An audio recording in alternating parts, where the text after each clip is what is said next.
Les nouvelles, une présentation d'Accès Toyota de Rouyn-Noranda. C'est le concessionnaire avec la gamme de véhicules la plus diversifiée sur le marché, en plus d'être le leader des modèles hybrides dans la région.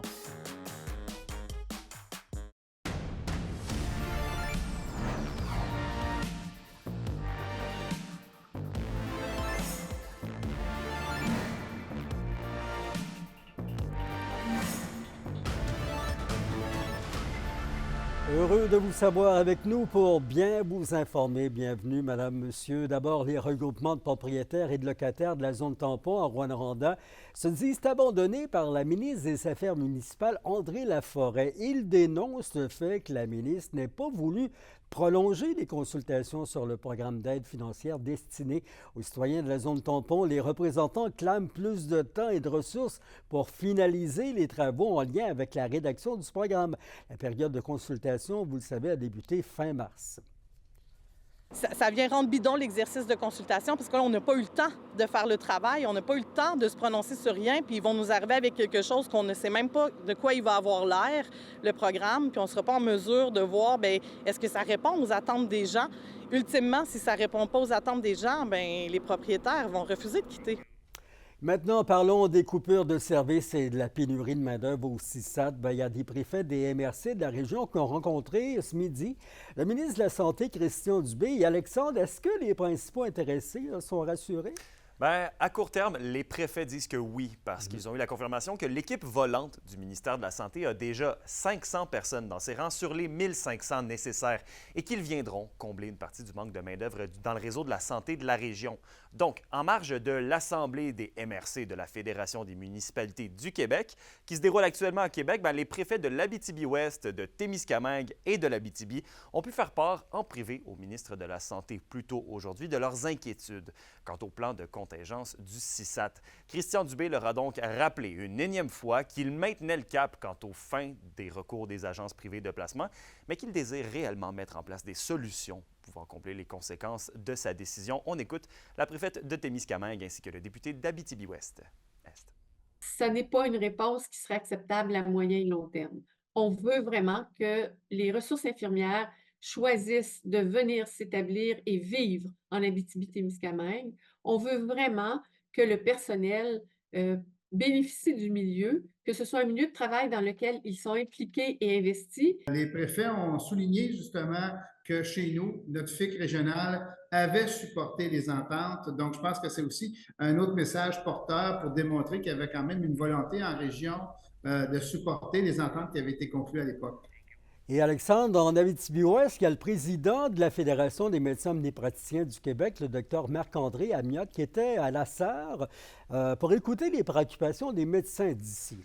Oui, tout à fait, car il y a une nouvelle entente qui devrait être entérinée entre le gouvernement et les médecins le 1er juin.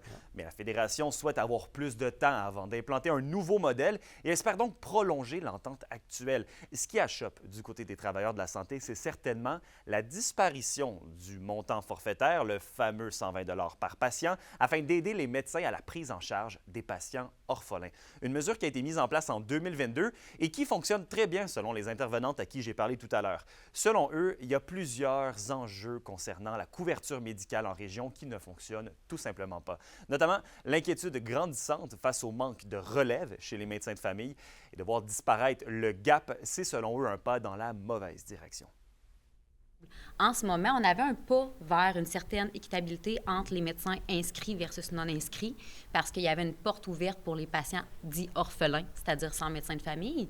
Et là, on est en train de refermer cette porte-là. À un moment donné, c'est les citoyens et la première ligne qui en paient le prix. Là. On sent le lien avec nos patients, avec la population. Puis je veux dire, c'est extrêmement valorisant de faire ce métier-là. Puis moi, je le changerais pour rien au monde.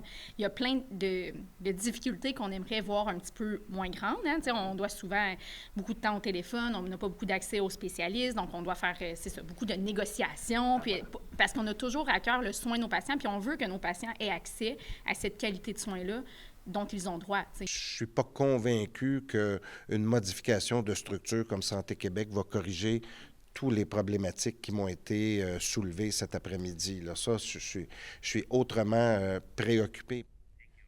Les négociations entre le gouvernement et la Fédération des médecins omnipraticiens du Québec ont lieu en ce moment même. C'est un dossier à suivre. Alexandre, merci.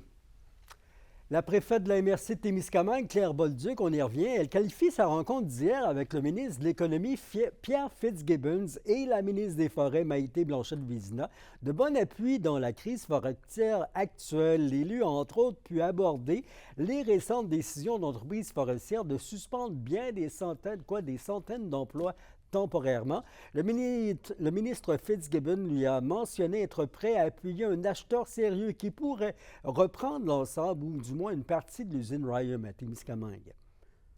Personne n'a sorti un lapin de son chapeau pour dire « voici, on vous sauve, voici ce qui va se faire », mais tout le monde est à l'œuvre pour tâcher de trouver une solution à la crise actuelle. M. Fitzgibbon regarde l'usine non pas pour ce qui va arriver dans 2 semaines, mais l'impact et les besoins qu'on aura de ce complexe industriel-là dans un horizon de 10 ans à 20 ans.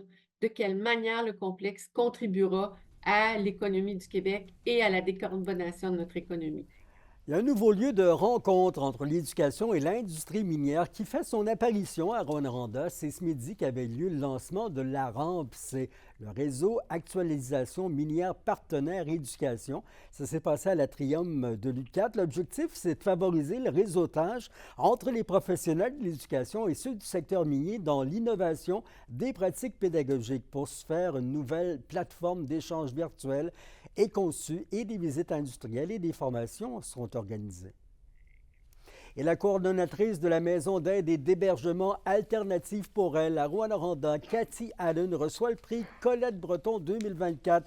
Le regroupement des maisons pour femmes victimes de violences conjugales souligne son implication notamment dans le projet Rabaska, une cellule d'action concertée pour prévenir les risques de blessures graves ou d'homicide conjugal. Depuis 2 ans, Mme Allen travaille dans la région à l'ouverture d'une maison de 2e étape pour les femmes victimes de violences.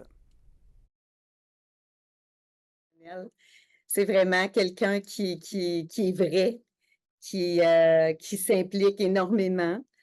C'est une femme inspirante, puis c'est vraiment une agente de changement. Donc, c'est vraiment pour ça là, qu'elle s'est démarquée par rapport aux autres.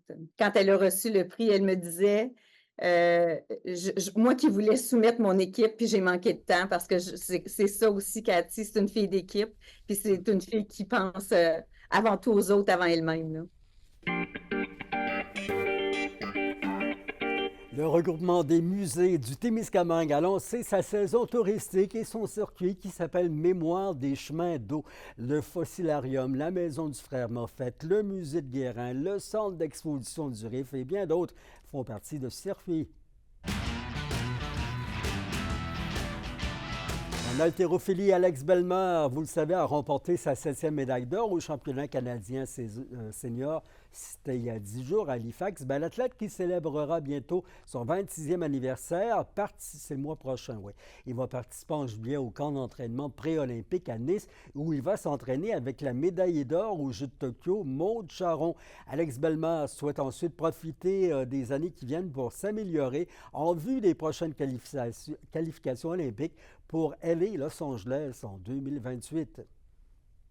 Quelque chose qui joue vraiment en ma faveur, c'est le fait que j'ai presque jamais été blessé. Je pense que je pourrais me rendre de haut niveau, être encore sur l'équipe nationale, tout ça, jusqu'en 2028. Ça, j'ai aucun doute là-dessus. Je suis vraiment content de l'endroit où je suis en ce moment. C'était vraiment l'endroit où je voulais être après Paris, après les qualifications de Paris, c'est-à-dire si je veux, en fait, je voulais vraiment être dans une position que si je veux faire Los Angeles, je peux le faire. Donc, je suis en santé physiquement, j'ai encore du plaisir à le faire. Mais si jamais, justement, j'ai plus de plaisir à le faire, je ne suis pas pris de façon monétaire ou je ne sais plus quoi faire du reste de ma vie. Je sais qu'il y a une très belle carrière de kinésiologue qui m'attend après ma carrière de sportif.